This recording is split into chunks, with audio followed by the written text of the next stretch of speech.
मेरे अत्यंत प्रिय साथियों, सभी को मेरा प्रेम भरा नमस्कार स्वीकार हो। एक बार की बात है, एक लड़का था सनी। वो अपने पिता विजय के साथ जल मार्ग से यात्रा करने जा रहा था नाव के द्वारा, और दोनों जो है रास्ता भटक गए और वो पहुँचे एक ऐसी जगह जहाँ 2 टापू आसपास थे और वहाँ पर कोई भी नहीं था। पिता ने अपने बेटे सनी से कहा कि लगता है हम दोनों का अंतिम समय आ गया है, क्योंकि मुझे दूर दूर तक कोई सहारा नज़र नहीं आ रहा है। सनी बोला, हाँ लगता तो यही है। तब तक पिता विजय को एक उपाय सूझा। उन्होंने कहा, बेटा हम ये मानते हैं हमारा समय नज़दीक आ गया है, जीवन का अंत तो होना ही है, तो हम दोनों ऐसा करते, दोनों टापू को आपस में बांट लेते हैं। एक पे तुम चले आओ, एक में मैं चला जाता हूँ, और जिस टापू पे कुछ खाने पीने का सामान मिल जाए तो हम लोग एक दूसरे को जिससे बता सकें। चले गए और कहा, मेरे लाडले, हम लोग सच्चे मन से, पवित्र मन से भगवान से प्रार्थना करते हैं। अब सनी भाई मान गया। अब पिता पुत्र दोनों अलग अलग टापू पर चले गए और ये सोचकर पवित्र मन से भगवान से प्रार्थना करने लगे कि हो सकता है भाई प्रार्थना सुन ली जाए।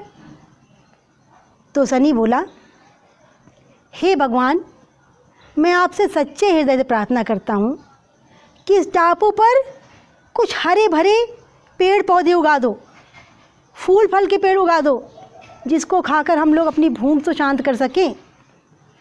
चमत्कार हो गया। ईश्वर ने उनकी प्रार्थना को सुन लिया और पूरा टापू हरा भरा हो गया। खूब वहाँ पर फूल और फल के पेड़ लग गए। सनी ने सोचा, मेरी प्रार्थना तो भगवान ने सुन ली। पूरा टापू हरे भरे पेड़ पौधों से भर गया, बहुत सुंदर लगने लगा। उसने सोचा, लाओ एक प्रार्थना और करके देख लेता हूँ। उसने फिर हाथ जोड़ा और कहा, भगवान, जब इस टापू को हरा भरा कर दिया, यहाँ इतने सुंदर सुंदर पेड़ पौधे दे दिए, तो एक स्त्री भी दे दो, सुंदर सी प्यारी सी सुशील, जिसके साथ मैं अपना जीवन बिता सकूं। प्रभु ने कहा, तथास्तु। एक बहुत ही प्यारी सी, खूबसूरत सी, दुबली पतली, सुंदर सुशील कन्या वहाँ प्रकट हो गई। अब सनी ने उससे शादी भी कर ली। सनी ने सोचा, मेरा मन कितना पवित्र है, मैं जो कहता हूँ भगवान तुरंत पूरा कर देते हैं। लाओ और कुछ भी मांग के देख लेता हूँ, पूरा हो गया तो ठीक, नहीं हो गया तो ठीक। उसने कहा, प्रभु, जब आपने इस धरती को हरा भरा कर दिया, इस टापू पे सब खाने पीने का सामान उपलब्ध करा दिया, इतनी सुंदर प्यारी सी मुझे जीवन संगनी भी दे दी, तो भगवान मुझे यहाँ से निकलने का रास्ता भी दिखा दो, कोई रास्ता भी बता दो कि मैं इस टापू से पार होकर के अपने घर जा सकूं, जहाँ मेरी माँ है, बहन है, भाई है, मेरे मोहल्ले वाले हैं, जहाँ मेरे दोस्त हैं, मैं वहाँ जा सकूं। इतना उसने प्रार्थना की नहीं कि वहाँ बहुत सुंदर नाव भी प्रकट हो गई। अब उस पर सनी अपनी पत्नी के साथ बैठ गया और जाने लगा। जब जाने लगा तो आकाशवाणी हुई, क्यों बेटा, अपनी पत्नी को सब सामान लेकर जा रहे हो, अपने पिता को नहीं ले जाओगे? अरे दूसरे टापू पर तुम्हारे पिताजी भी हैं, उन्हें भी साथ में ले लो। सनी बोला, नहीं नहीं, उनको वहीं रहने दो, वो उसी लायक हैं। मैंने पवित्र मन से प्रार्थना की, भगवान ने भी प्रार्थना सुनी।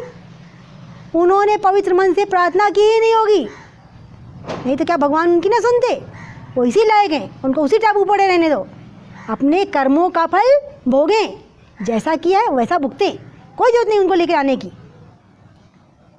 आकाशवाणी बोली कि बेटा सनी, ये नहीं जानना चाहोगे कि आपके पिता ने क्या प्रार्थना की?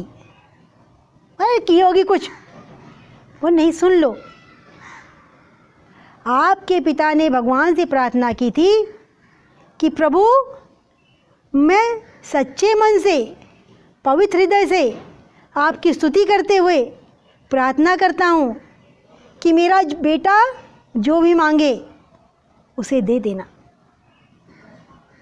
अब सनी को काटो तो खून नहीं। अब उसको समझ में आ चुका था किसका मन कितना पवित्र है। तो मेरे लाडलों, इस कहानी से आपने क्या सीखा? अगर आप सनी की जगह होते तो क्या करते? या आप सनी के पिता की जगह होते तब आप क्या करते? आप लोग इसका उत्तर हमें कमेंट बॉक्स में लिख के देंगे। सब बच्चों को टाटा बाय बाय।